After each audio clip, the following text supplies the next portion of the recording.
ចូលបបោកពីកើតខែរះក្នុងខ្នាតអាទឹងនិរដី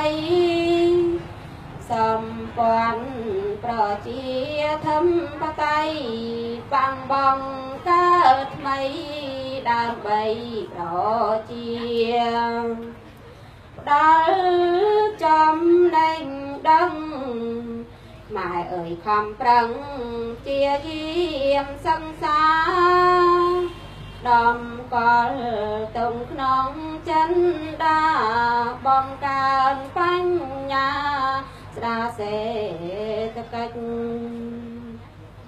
ប្រងព្រាមស្មារតីការងារអ្វីចងចាំជានិច្ចគុណធម៌ដំឡៃឡើងពេញនាងអើយកុំភ្លេច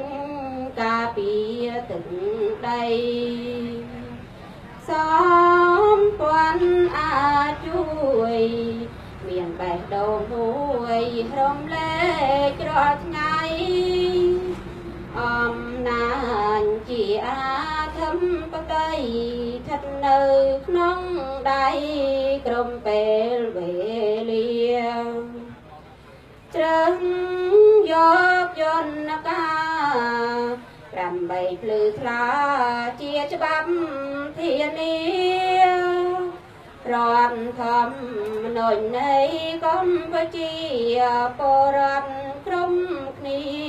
មានសិទ្ធិអំណាចដេញអំពើអាក្រក់អសបរំចិត្តដូចបៃសាចឲ្យវាទាំងក្លំខ្លាញ់ដោយរិទ្ធអំណាចបាសំព័ន្ធយើងសូមអរគុណ